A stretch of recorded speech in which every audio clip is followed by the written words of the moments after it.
Good afternoon. Ladies and gentlemen, last December, President Obama directed DOD to report back to him within a year with a full-scale review of DOD's progress in the fight against sexual assault in the military. Chairman Dempsey, General Snow, and I briefed the President earlier this week on that report and the results, and today I'm announcing the review's findings, as well as the latest actions we're taking to continue to improve DOD's prevention and response efforts.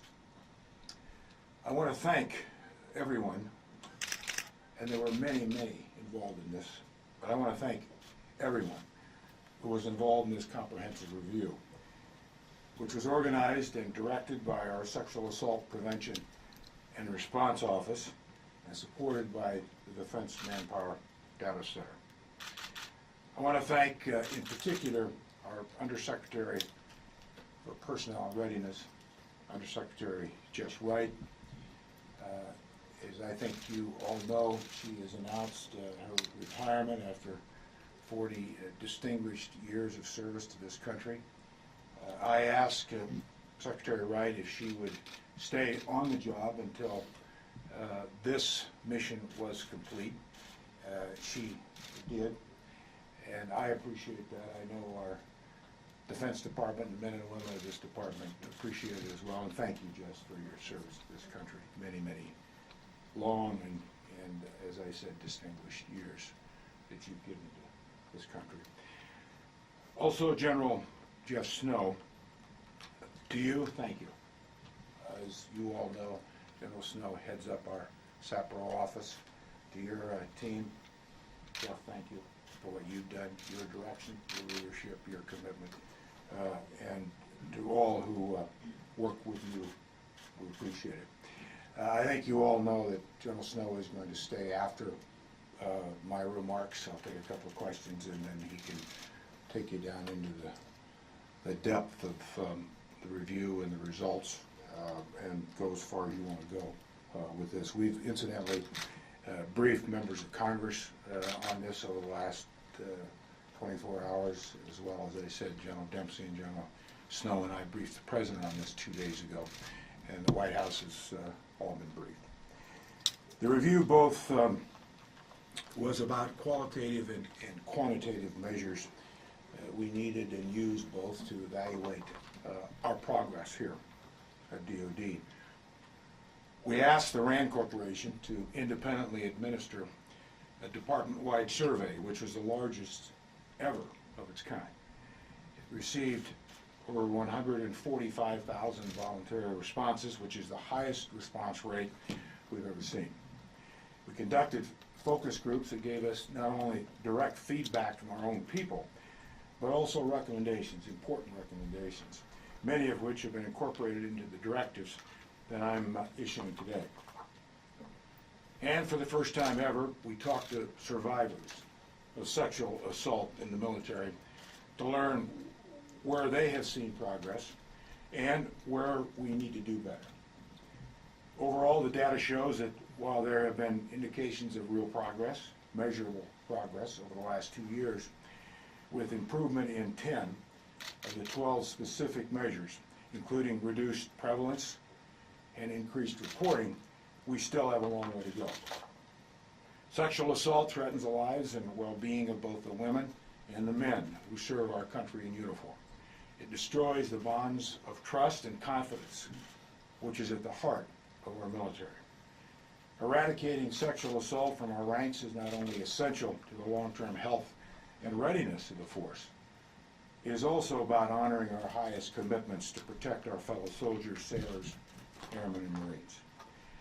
The Department of Defense has been taking aggressive action over the past year and a half to stop sexual assault. I made this, I think, as you all know, one of my highest priorities as Secretary of Defense. And as I think you all know, I've directed over 28 new initiatives over the last year to strengthen how we prevent and respond to sexual assault in the military, how we support the survivors of this despicable crime, how we screen, educate, and train our people, and how we hold accountable not only offenders, but also DOD as an institution and all of our leaders. We recommended significant military justice systems reforms that have since been codified into law with the help of Congress, with the help of the White House, and outside groups that have given us much counsel on this and support and help. We improved victims' rights and privacy, and we implemented a groundbreaking Special Victims Counsel program across DoD, giving survivors, for the first time, a voice in the military justice process. We believe that our efforts to prevent sexual assault are beginning to have an impact. Compared to 2012, the DoD-wide survey we are releasing today shows that the prevalence of sexual assault in the military over the past year has decreased by about 25%. We also found that most service members highly rated their commanders' efforts to promote a healthy climate of dignity and respect and discourage inappropriate behavior. And nearly 90% reported taking action to prevent an assault when they saw the risk of one occurring. We also believe that survivors are becoming more confident in the military's response to sexual assault. Compared to 2010, because more survivors participated in the justice system than ever before, we've been able to hold more perpetrators accountable. We now have over 1,000 full-time certified response coordinators and victim advocates, and over 17,000 volunteer personnel ready to assist survivors. And after last year's unprecedented 50% increase in reporting, the rate has continued to go up. That's actually good news. 2 years ago, we estimated about 1 in 10 sexual assaults were being reported. Today, it's 1 in 4. These crimes, however, are still heavily underreported, both nationally and in the military. So we must maintain our focus throughout the ranks and continue to earn the confidence of survivors. One of the most important ways of earning that confidence is to reduce retaliation against people who report sexual assault. This is a challenge we are very aware of and have been addressing. We now have better data to help us to keep working to be more effective in stopping this retaliation. In 2014, over 60% of women who reported a sexual assault perceived some kind of retaliation, often in the form of social retaliation by coworkers or peers. We must tackle this difficult problem head on because, like sexual assault itself, reprisal directly contradicts one of the highest values of our military, that we protect our brothers and our sisters in uniform. When someone reports a sexual assault, they need to be embraced and helped, not ostracized or punished with retribution. Today, I am issuing 4 new directives to help close these gaps and build on what we've already done. We're developing new procedures to engage commanders to prevent professional and social retaliation. We're also revamping training for junior officers, junior enlisted supervisors, and civilian supervisors, so that they are better prepared to both prevent and respond to sexual assault within their units, and also to reduce the potential for retaliation. While these initiatives will take time to have an impact, they are critical for lasting change. Additionally, to better understand how local environments influence the risk of sexual assault, we are undertaking a wide-ranging study of prevention efforts at a variety of military installations nationwide. There's much more to be done. For example, RAND's data showed we have a long way to go in fighting the cultural stigmas that discourage reporting among men, and in addressing assaults that hide under the veneers of hazing or practical jokes. And we must continually reinforce accountability up and down the chain of command.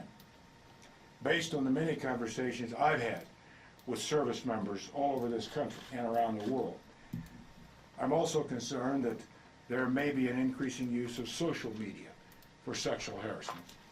Like sexual assault, this problem is not new or unique to the military, but DoD holds its people to a higher standard. If you want to wear the uniform, understanding our core values is not enough. On duty or off duty, We must live these ideals and enforce our values every day. DoD will continue its strong and committed efforts to pursue comprehensive and dynamic approaches to fighting sexual assault in the military. President Obama and all of DoD's leaders, both military and civilian, are committed to doing whatever it takes to stamp out this scourge.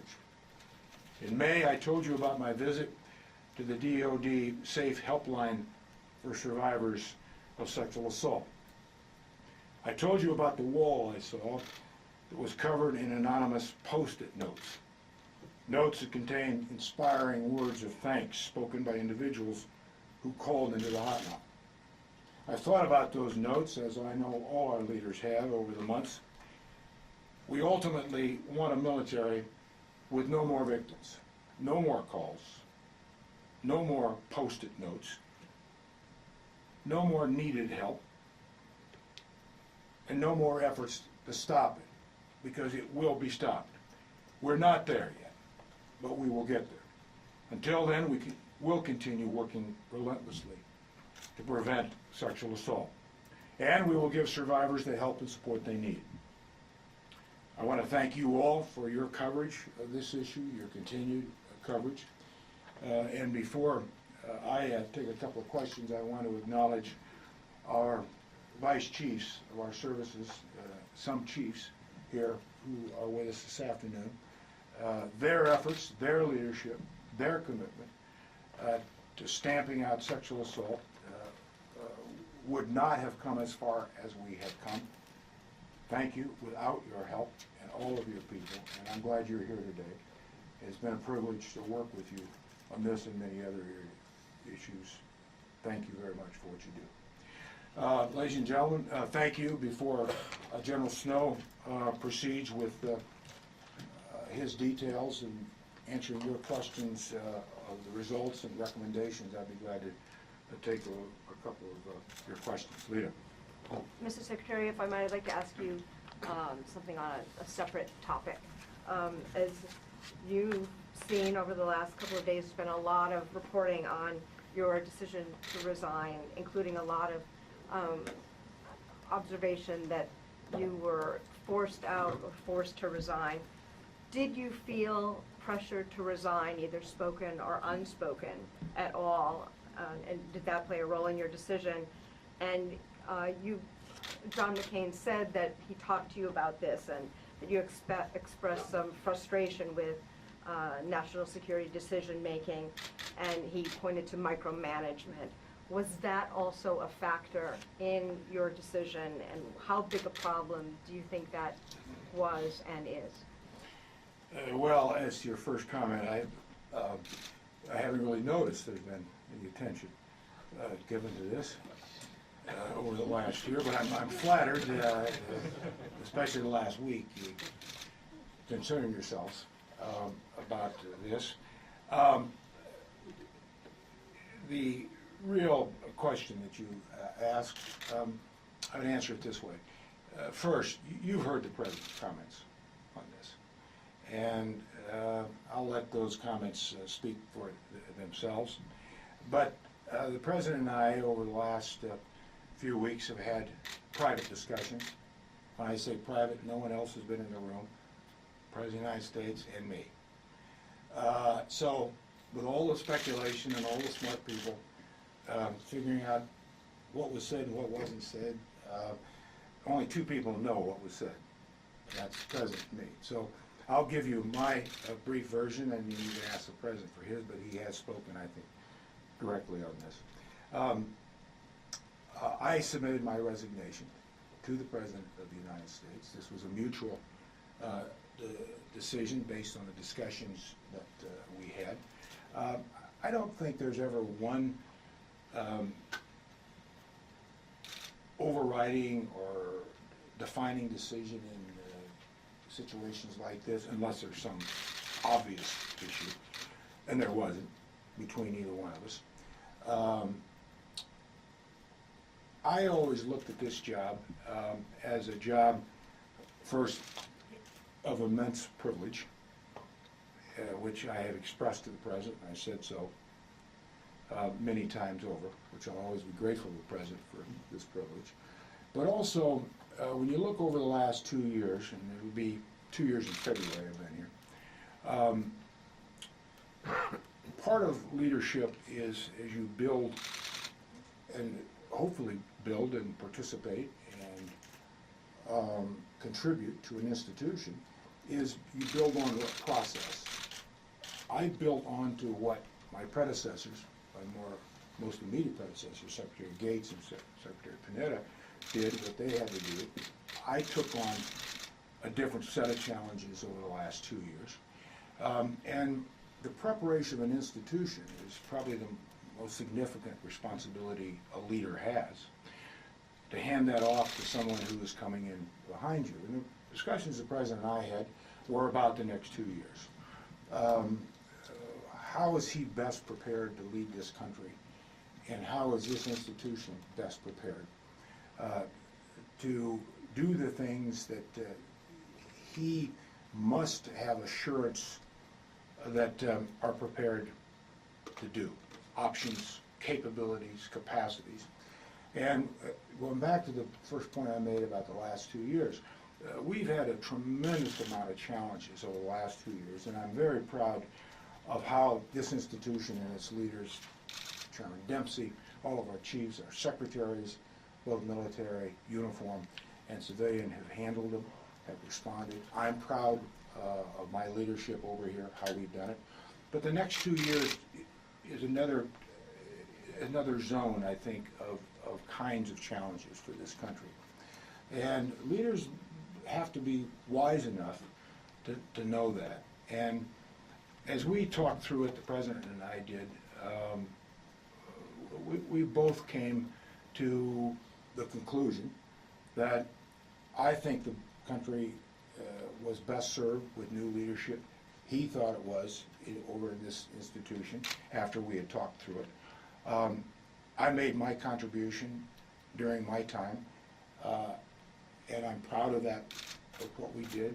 And I feel very confident and very secure about, as I leave here, that we, all of us together, not Secretary Hagel, but all of us, it's a team, have prepared this institution over the last 2 years to take on these big issues that are ahead. Those issues are still undefinable. We know of some of them. We know of long-term challenges, but I think you have to know when to leave, too. And as I said, there were just 2 of us in the room during these discussions, and we had some very direct and very honest relationships. I would also say that, as the President has said, the President is a friend.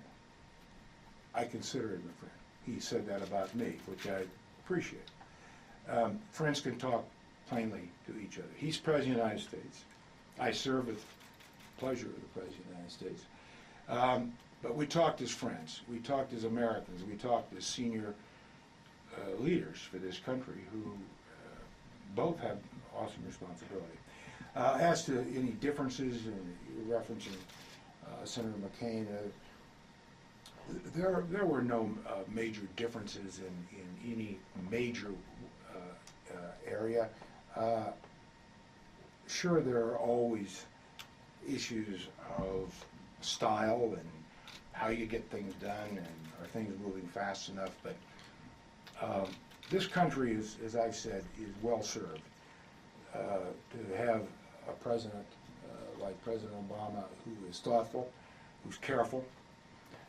This is a time that a powerful nation, the most powerful nation on earth, must be very wise in its implementation of its power. It must do so with a clear, steady sense of who it is, what it wants to accomplish, always looking out for the longer term, not just a quick decision, impacts, consequences, ripple effects. Great powers have that awesome responsibility. A President of the United States has that awesome responsibility. and I've been proud to serve in his administration, and I leave here, again, very, very, very proud that I've had this opportunity, and very secure in knowing that these people and the next secretary that comes behind me will be better prepared than we were 2 years ago, not having anything to do with my predecessors, because they did tremendous work, but their challenges were totally different. What Bob Gates faced, what Leon Panetta faced, what Chuck Hagel faced. You bring a new leader in, we'll face a new set of challenges. Was Senator Sakane wrong when he said? I've already answered the question. I'm afraid I'm going to keep on the same track here. I mean, you're suggesting perhaps that you came into office thinking somehow you might, let me just ask you this, that you might only stay a couple of years, but nobody I know really thinks of you as someone who would quit. So the question goes back to you. Why did you feel you could not stay and finish the job? If there are all these new challenges, was ICE, respectfully, with all due respect, was ISIS too much? Was sequestration too much? Why did you, not the president, not the NSC, why didn't you want to stay and finish the job, sir? Well, two answers to your two basic questions. Number one, I didn't come into this office with any preconceived notion I'm staying 4 years, 1 year, 3 years. This is a business that that's always unpredictable. You recognize that going in. So I never said I'd be here 2 years or 4 years. So that's the first part of your question. No one ever knows about a job, especially a big job, until you get in it, until you're the actual practitioner of the job. Now, you can read about it, your predecessors can tell you about it, you can think you know about it, and you can write about it and broadcast about it, but nobody knows about these jobs. Let me finish. Second, it wasn't a matter of whether I thought I could stay here for another 2 years. I thought I explained that. That wasn't the issue. Whether I thought I could do the job, whether it was ISIL or any other challenge, that wasn't the issue. What I said here just a moment ago was, as you look forward the next 2 years and the challenges that are coming, as I thought through it, as the president and I talked about it, I think fresh leadership is not unimportant in all areas. But the president and I had a long conversation, actually had more than one conversation about all this. And so it wasn't a matter of, was ISIL too much or the budget's too much? No. It was, as I said, I think leadership comes with a responsibility of also knowing when is probably a good time to let someone else come in behind and pick up where you have left off, as you have built, as Panetta did, as Gates did, an institution. You didn't want to stay. It's not a matter of what I wanted to do and what I didn't want to do, Barbara. It's a matter of what I thought was best for this institution, for the country, and for the president. And this has been a great job, and I've loved every minute of this job. I really have. But as I think ahead, as I've already told you, and this may be hard for some people to understand it, but you've got to be in these jobs to understand what's ahead, and how to prepare an institution, and what's best for an institution. Now, let's just take this a little further. I think everybody knows that most likely there's going to be a rotation of a new chairman of the Joint Chiefs of Staff next year, a vice chairman, of some of the chiefs. That's the president's call ultimately, but there's most likely going to be a rotation of senior leaders. And as I thought through this is probably the right time for a new team for the next 2 years. For all the other reasons that I've mentioned, one other point. As I began my comments to Lita, it's not one defining issue for me. It'd be different if there was one thing that I just could not accept, or I just couldn't do, or whatever it would be. No, it wasn't that at all, but it's a combination of things as you think through these things, and the President and I talked about it, so I'm very comfortable with my position and my decision. I think the President feels good about it. I feel good about it. This country is such a great country. This institution is so much the core of who we are as a people, and I've always tried to do everything in my life based on what I thought was best for the country or for the institution I represented. Not that I'm a selfless person, I'm not. But I just, one last point, I'll end here. 46 years ago today, I arrived at Oakland, California, on a transit back from Vietnam, after I'd spent 1 year in Vietnam, 46 years ago today. If anybody would have told Sergeant Hagel walking off that plane, my duffel bag, where I'd be 46 years down the road, that'd been pretty hard for me to believe it. I mean, the privileges I've had have just been tremendous. Thank you all. Happy holidays. Sir, we just get one question on the subject of this conference?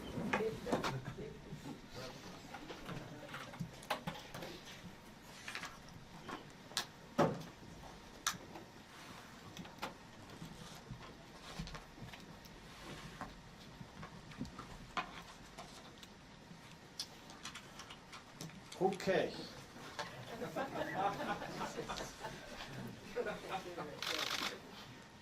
I guess it's called last man standing.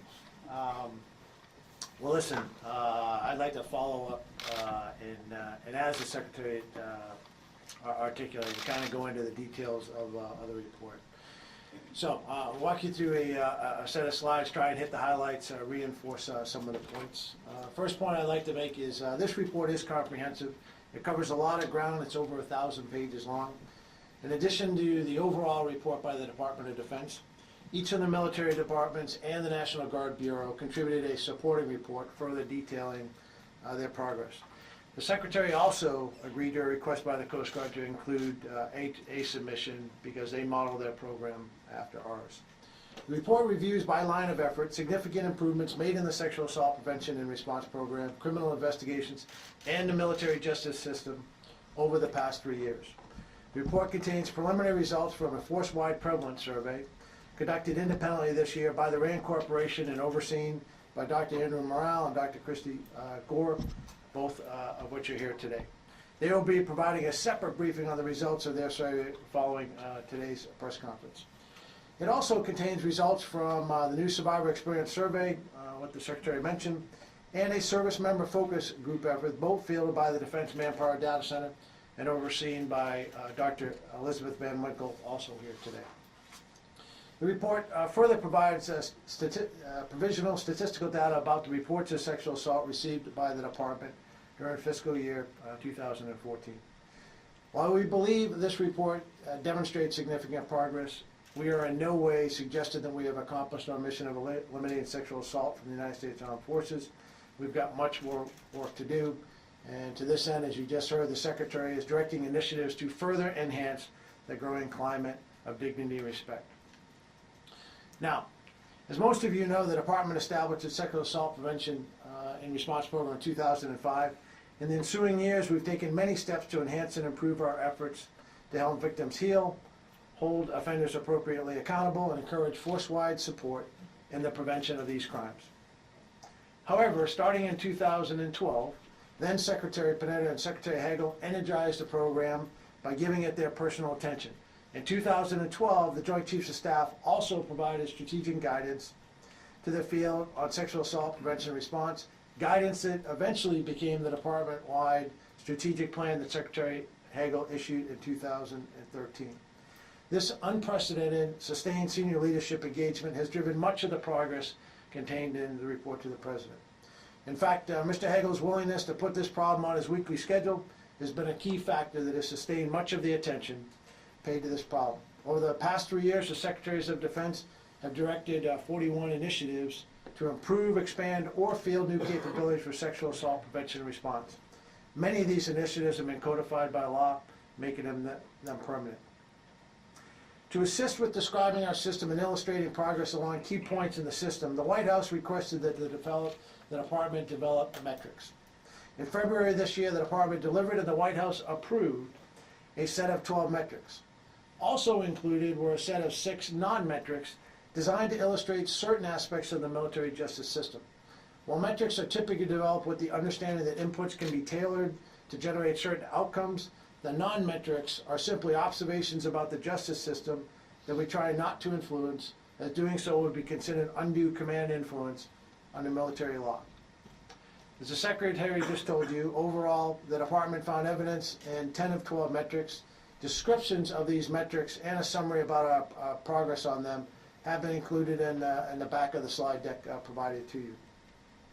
The report also details our progress in many additional areas that demonstrate our focus on prevention and our uncompromising commitment to victim assistance. These improvements are solid, substantive changes to how our program is applied across the force. Our leading indicators about the problem of sexual assault show continued progress. Our survey results indicate that there were 6,000 to 7,000 fewer sexual assaults in 2014 than in 2012, while our reports of sexual assault continued at the same high rate last year. In fact, in 2014, we experienced an 8% increase in reports of sexual assault made to DoD authorities. And I think some of the media outlets got this incorrect. They reported an increase in report as an increase in sexual assaults, and I want to make it very clear that is not true. The increase was in reports, which, as you all know, in this particular crime, an increase in report is a good thing. So, given the decrease in prevalence and the increase in reporting, we estimate that we heard from 1 in 4 victims, up from 1 in 10 in 2012. I'd like to just tell you, condensing a report of this size to a short briefing does not do justice to the progress that the Department has made over the past 3 years. Nonetheless, I'll try and give you some of the highlights. The Department approaches this problem through its strategic plan, organized by lines of effort. So listed on this slide are some of the top examples of progress from each line of effort, and contained in the report are more examples per line of effort and evidence of the progress you can review for yourself. For example, the prevention line of effort captures the work we're doing to stop the crime. Past research shows that there are likely to be fewer sexual assaults in units with healthy climates. As a result, in 2013, the Secretary directed every unit commander to be required to regularly assess their unit and act on the feedback from that assessment.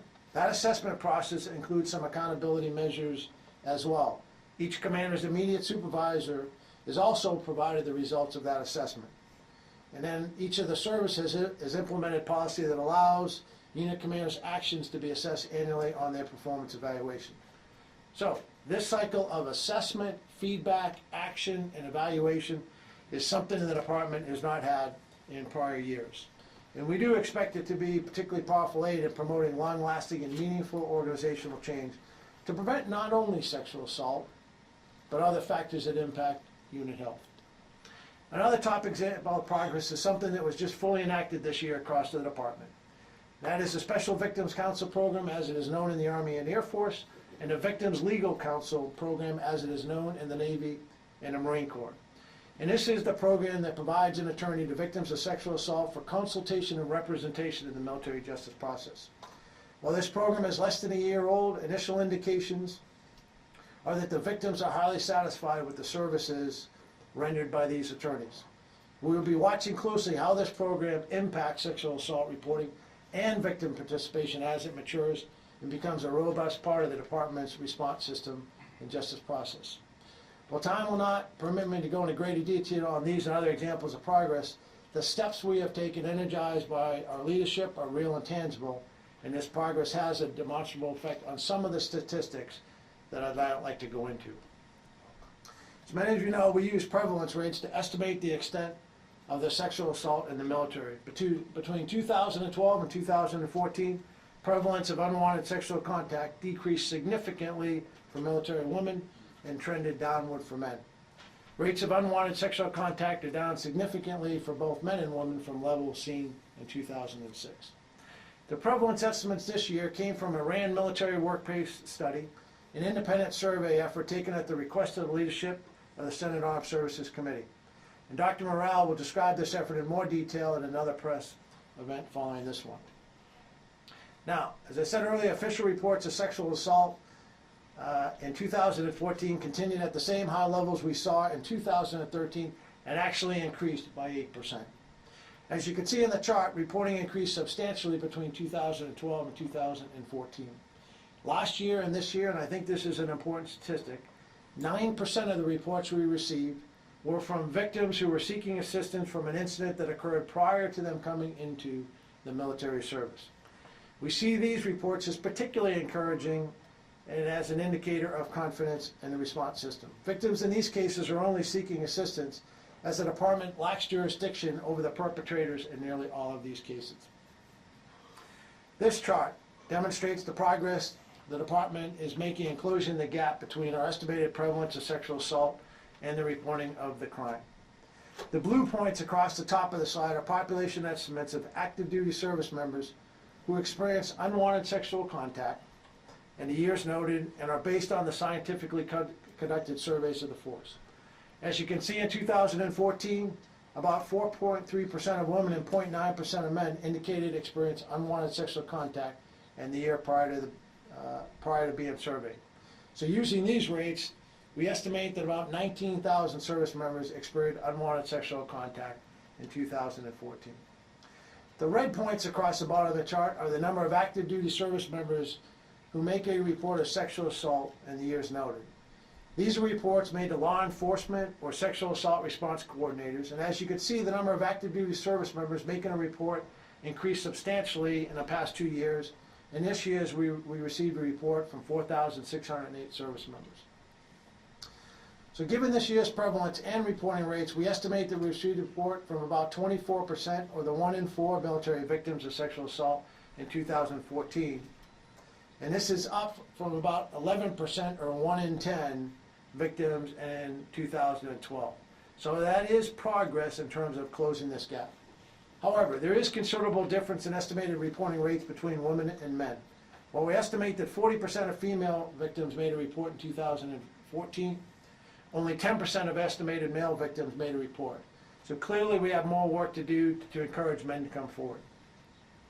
It is the department's intent to close this reporting gap by bringing prevalence rates down with our prevention work and by encouraging greater reporting by victims. That being said, reporting a sexual assault is a highly personal choice and one that may never be right for some.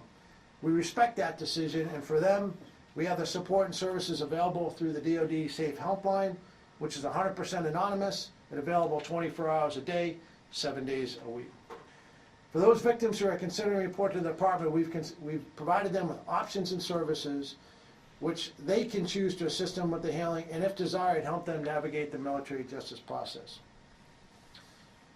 If you are a survivor of sexual assault, please reach out to one of our trained counselors at the DoD Safe Helpline at www.safehelpline.org.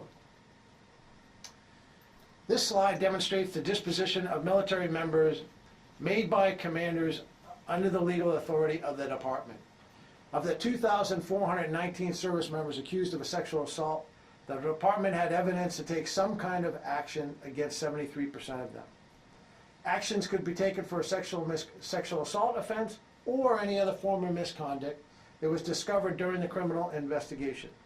Action against the remaining 27% could not be taken due to such factors as insufficient evidence of an offense to prosecute, victims declining to participate in the justice process, and other evidence-based reasons. As you can see, the percentage of cases ending in some type of action is up considerably from the 57% in 2009. And we believe this does represent the investments the department has made in the training and resourcing of criminal investigators and attorneys over the years. This slide answers the question, how do military commanders address allegations of sexual assault when they have sufficient evidence of a sexual assault and the legal authority over the accused? As you can see by the red line, in 2014, 2/3 of the commanders, supported by legal advice from their judge advocate, chose to address sexual assault allegations by preferring court-martial charges. The evidence of misconduct in 21% of subject cases this year was best addressed by the non-judicial punishment process, and 14% received some form of administrative action or discharge. Please keep in mind, the offenses being described here range from crimes like groping up through penetrating crimes like rape, and each disposition reflects the level of evidence and severity of the crime according to the legal standards of the Uniform Code of Military Justice. Also contained in the report, and the Secretary mentioned this, is the first of its kind anonymous survey of military survivors of sexual assault who made a restricted or unrestricted report to the Department in 2014. What is reflected in the report is our initial analysis of about 150 survey responses and what we plan to be an ongoing survey. We strongly believe that feedback from survivors who use our services is an important source of data that we can use to improve and expand our support. Overall, most survivors that responded to our survey were aware of and satisfied with the assistance they received from our first responders and service providers. Of note, Special Victims Counsel attorneys and sexual assault response coordinators were the most highly rated by survivors who used these services, receiving 90% and 89% satisfaction ratings, respectively. Of most concern, and the Secretary also spoke to this, were the victims who perceived some kind of social or professional retaliation. 59% of survivors indicated they perceived some type of social retaliation associated with their report, and 40% indicated they perceived some kind of professional retaliation. Behaviors associated with both of these terms are defined for you at the bottom of the slide. While this survivor survey was not generalizable to the full force, we asked RAND to ask about perceptions of retaliation as well in the scientific survey of active duty this summer. Of those women who experienced unwanted sexual contact and reported it to DoD authority, 62% indicated perceiving some kind of retaliation associated with the report, with most perceiving social retaliation and a lesser amount perceiving professional retaliation. This is admittedly one metric in which the department cannot demonstrate progress. One additional insight we were able to gain from the survivor experience survey is that commanders received fairly high marks in their support of victims, but these high marks did not extend to all as you move down the chain of command. This and other data we have indicates that commanders appear to be providing good support, but others in the command and supervisory chain may not have the skills and knowledge to do the same. This last summer, the Defense Manpower Data Center also conducted nearly focus groups at 10 installations to capture information that is more qualitative in nature. While the themes they captured from these groups may not be generalizable to the entire force, they were heard across all services in the National Guard. This approach lets us provide an impression of what our soldiers, sailors, and airmen and Marine are saying and thinking about sexual assault and the department's efforts to address it. So here's what they told us. They said they've been trained extensively on the problem and the resources available. Consistent with all the data I presented today, focus group members noted a positive shift in the department's handling of sexual assault and harassment, and this shift is a substantive change from years past. Again, with few exceptions, focus group participants indicated that their leadership was working hard to encourage an environment of dignity and respect. However, they too saw the potential for those making a report to perceive social and professional retaliation for reporting. Also included in the report in a separate annex is a review of the reforms to the military justice system since April 2012. The military justice system has seen substantive change for the last few years. In fact, last year's changes were the most sweeping reforms since the late 1960s. Victims' rights and legal protections have been substantively expanded, while commanders' discretion over sexual assault cases has been limited, with decision-making authority having been pushed to higher, more experienced levels of command. These and other reforms are currently underway. The department is also reviewing the response systems panel's 132 recommendations to further improve sexual assault prevention and response, and the judicial proceedings panel is studying, among other things, the reforms that have already been implemented. Next year, the Military Justice Review Group will be producing a review and make recommendations to further amend the Uniform Code of Military Justice. However, their focus will be the Uniform Code of Military Justice in general, and it is not specific to sexual assault. As the Secretary announced, he is announcing further actions to address some of the findings in the report. And the first two listed here specifically address retaliation. We firmly believe that we've got an obligation to ensure that victims of sexual assault can report the crime without concern of retaliation from their peers or anyone else. Therefore, the Secretary is directing action to have military commanders specifically ask about and follow up on experiences of retaliation when they chair the monthly case management group that reviews an installation's response to all reports of sexual assault. Commanders will be asking about retaliation against victims or first responders, and then referring these experiences for investigation if appropriate to do so. Second, as indicated by our data, most unit commanders receive fairly high marks in their support of victims in their efforts to promote a climate of dignity and respect. However, this does not appear to hold for the other individuals down the chain. So for this reason, the Secretary is directing improved training for military first-line supervisors and those civilians that supervise military members. As we found with new commanders, the skills and knowledge that allow someone to effectively promote a healthy climate and prevent retaliation must be acquired in practice. First-line supervisors are the ones most likely to see unacceptable behaviors when they occur and take quick corrective action. Third, the Secretary is directing a study that will allow us to better assess and customize and consider local factors that impact sexual assault prevention efforts. Several service efforts indicate that one size does not fit all when it comes to prevention. What works at a large Army base in a metropolitan area may not necessarily work at a small Air Force base in a more remote rural area. This study will help us identify concrete examples of what things military communities can do to further prevent sexual assault. And then finally, feedback from our focus group sessions indicated that our troops may benefit from hearing about the progress we're making in sexual assault prevention and response.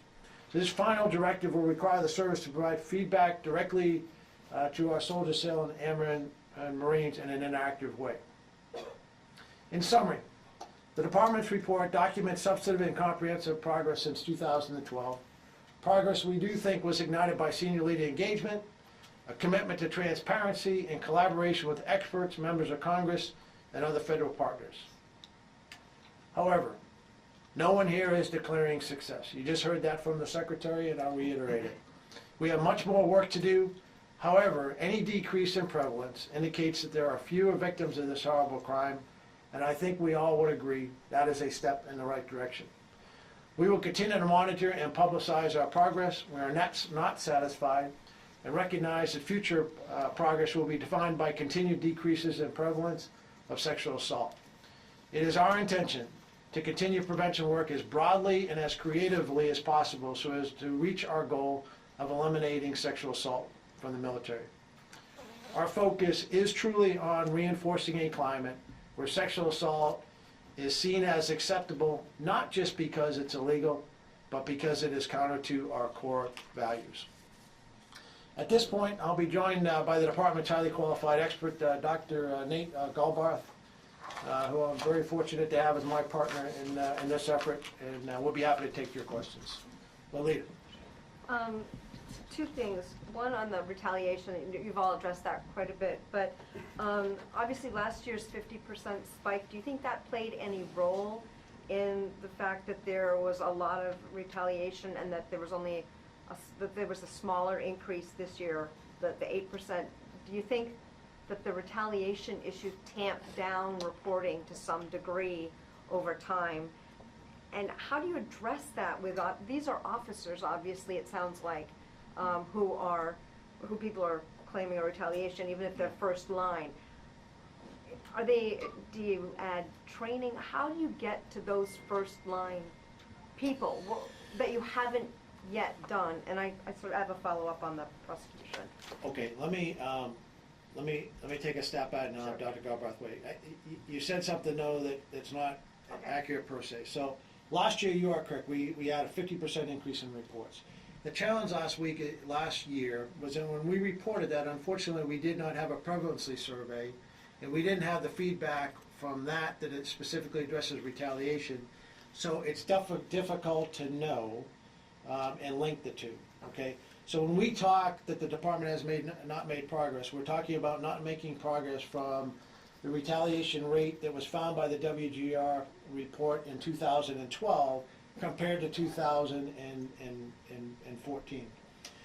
And with regard to officers, when we say first line supervisors, you're right, we're talking junior officers, but we're also talking about junior non-commissioned officers. Those are in most direct or a direct supervision of the demographic that is at most at risk, which is, of course, is that 18 to 21 year old. So, Dr. Galbraith, anything you want to add to that? No, sir. Okay. Oh, Next, I'm sorry. You said you had a part two, and then The we'll part, come over. part two is on, and correct me if I'm wrong, because there were a lot of numbers Yeah. floating about there, but it sounded to me like the sort of prosecution aspect seemed a little flat from last year to this year. You said like 73% or so, there was Yeah. some action taken, and that number, it didn't sound like that number actually wasn't all that different, but I wasn't sure. And then also the court-martial number seemed to go down, right? So why do you think that end of things didn't go up?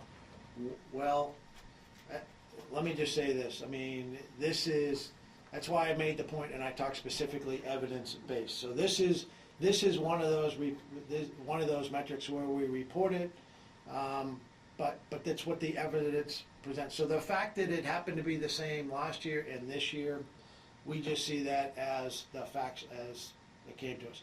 The second thing with regard to the court-martial, you're right. There has been a trend in referring. If you put up there slide 8, if you can, Crystal.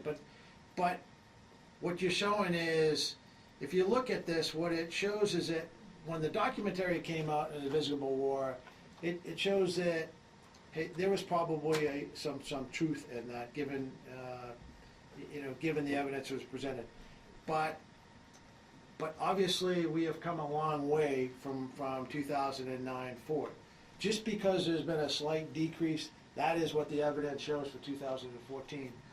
Once again, we don't see that as a bad thing. We just see that as what the evidence provided us. Anything you want to add to that? I would just offer that even though the percentage was the same, the actual numbers increased. And that's what's along the bottom of the line there. I actually show you the number of military offenders that were considered by commanders in each of those years. And you'll notice that there's almost a 300 increase there. I guess I asked because, as you know, that was one of the issues that Congress has been Sure. deeply concerned about. Yeah. And does this sort of add fuel to the fire for changes in some of the commanders' authorities and all that, because we don't see, because we do see sort of a drop in that number. Yeah, but I think that Dr. Galbraith's point about a drop in percentage, but it's actually an increase in number. So go here. I have a few quick Sure. questions to ask. You mentioned that the retaliation was one of the 12 metrics, one of the two total that was not increased. What was the other one? Yeah, no, thank you. I'm glad you asked that. And I don't know if you have slides. If not, I'll make sure you get these slides. But Crystal, could you go to the first slide and the backup? The answer to your question is investigation length.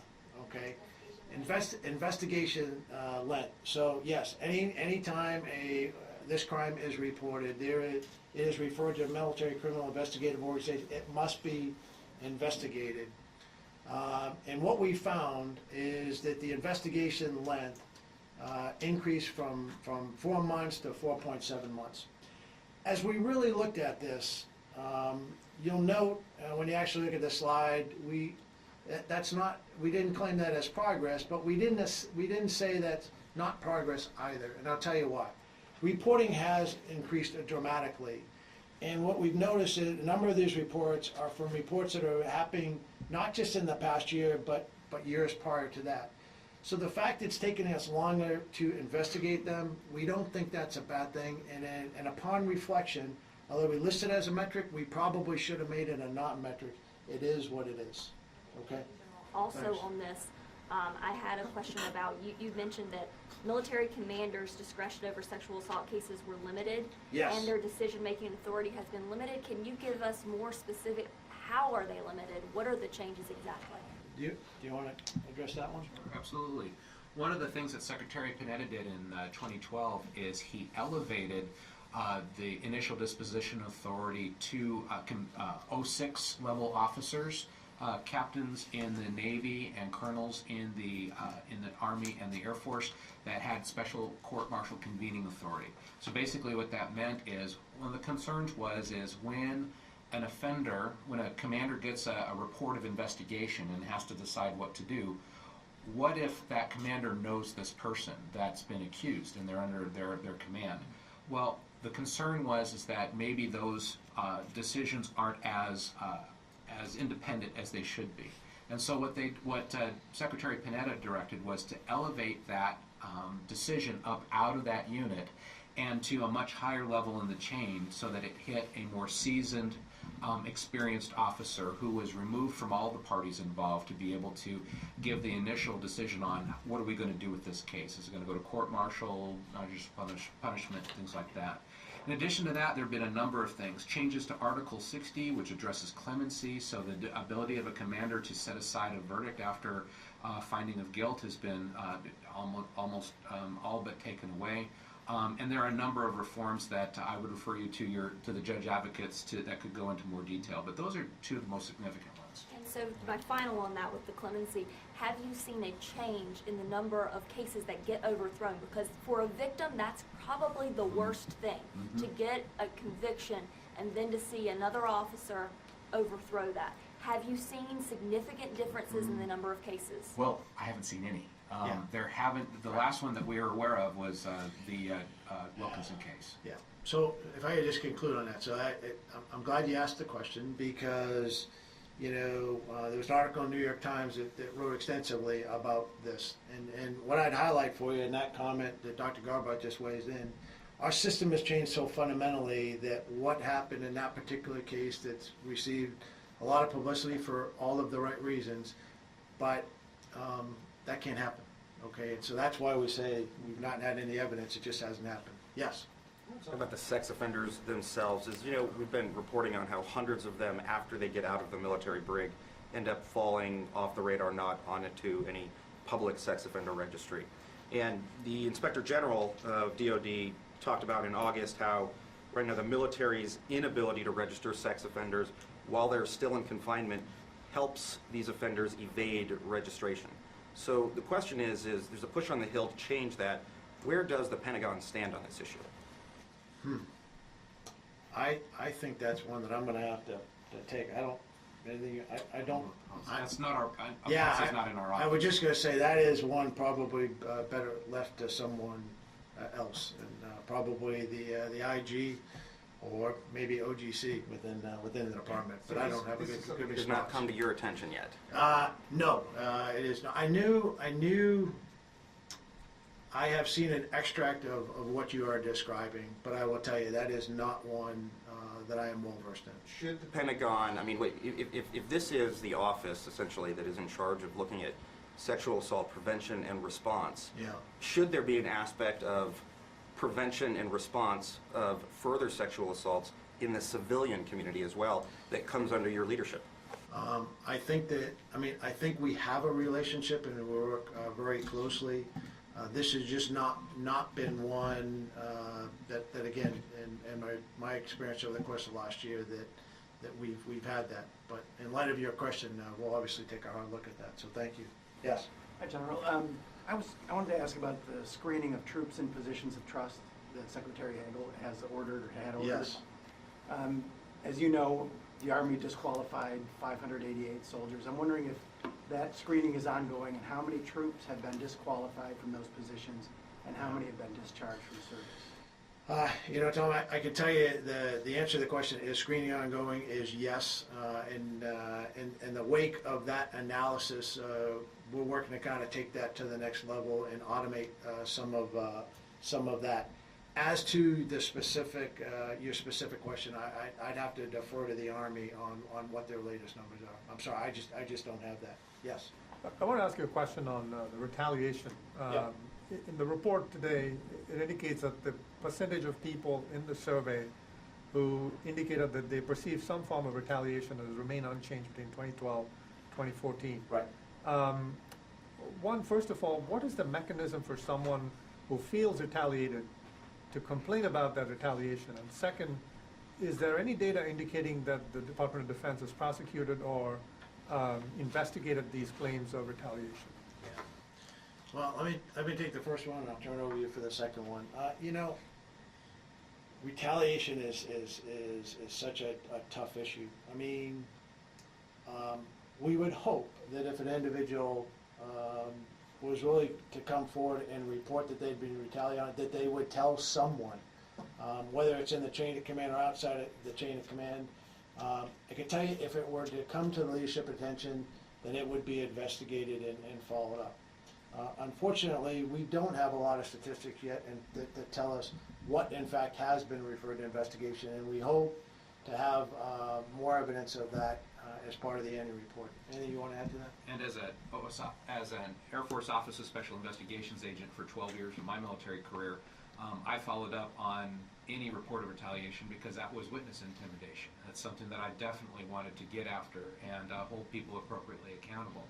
That being said, a new tool that Congress gave us is making retaliation an actual violation under the Uniform Code of Military Justice. I don't have data on that yet as far as the numbers go. Our process this year for meeting the President's guidelines, our deadline was to shrink a 5-month process to about 30 days. So all of the quality and wealth of data that I usually have for an annual report, I just don't have yet, but it will be coming this spring when we report to Congress. So you're actually collecting data on people who are reporting retaliation? We've had people ask, and I'm going to reach out and collect that data, yes. There you go. I wanted to ask a question about rape and penetrating crimes and the way that RAND looked at the data as opposed to the way the military did. Yeah. And it appears that RAND found that the number of assaults, sexual assaults on women in 2014 that involved penetration was 35% versus 29% based on the way the military has looked at the data. Are you familiar with this? Is this? Intimately familiar. Yeah, right. And for men it's worse, 35%. RAND found 11%, the military found. Does this show that rape is the worst form of sexual assault, is a much more problematic than you had initially thought? So, as I'm saying, the answer is no, but I am going to have Dr. Goldbarth. I mean, there's two things. It's, number one, I would say RAND, 15 minutes after this, is going to separately have a briefing. They'll walk you through that, and I would encourage you to do that because it's really going to lay out for you those differences and why. I really want you to have that because those that just look at those numbers but don't hear the briefing kind of come to the conclusion you did, and it's not the right conclusion. So. And all I would say is, as far as penetrating crime goes, you know that in our surveys we don't try to classify what kind of crime under Article 120 UCMJ people experience. That's why we have the broad category of penetrating versus non-penetrating crime. And what RAND will show you is their methodology and how they might be tapping into some of the crimes that people have experienced, but maybe didn't necessarily think that they were sexual. And because under the Uniform Code of Military Justice, Article 120, the behavior that you experience doesn't necessarily have to be sexual, and that might be tapping into hazing and things like that, like the Secretary said. We have time for one. Yes. Have you looked into the demographics of the offenders, who they are, what their service histories have been, if they have had post-traumatic stress disorder, if they have been in Iraq and Afghanistan? Have you broken that down? If, let's say, there's not a big problem in the Air Force, but there is a big problem in the Marine Corps, is that included in the report? That is not included in the report. I can tell you that for the most part, our demographics are, our offenders are about 18 to 35 years old. They are in enlisted ranks of anywhere between, most of them group between E2 and about E7 or 8. But most of them in that main spot of about E4 to E5, E6. We don't have, we're currently conducting some research right now that will give us a better insight as to service history and where these folks come from and what they've been doing, but I don't have that yet. Okay, hey, thank you very much. I appreciate your interest in this matter.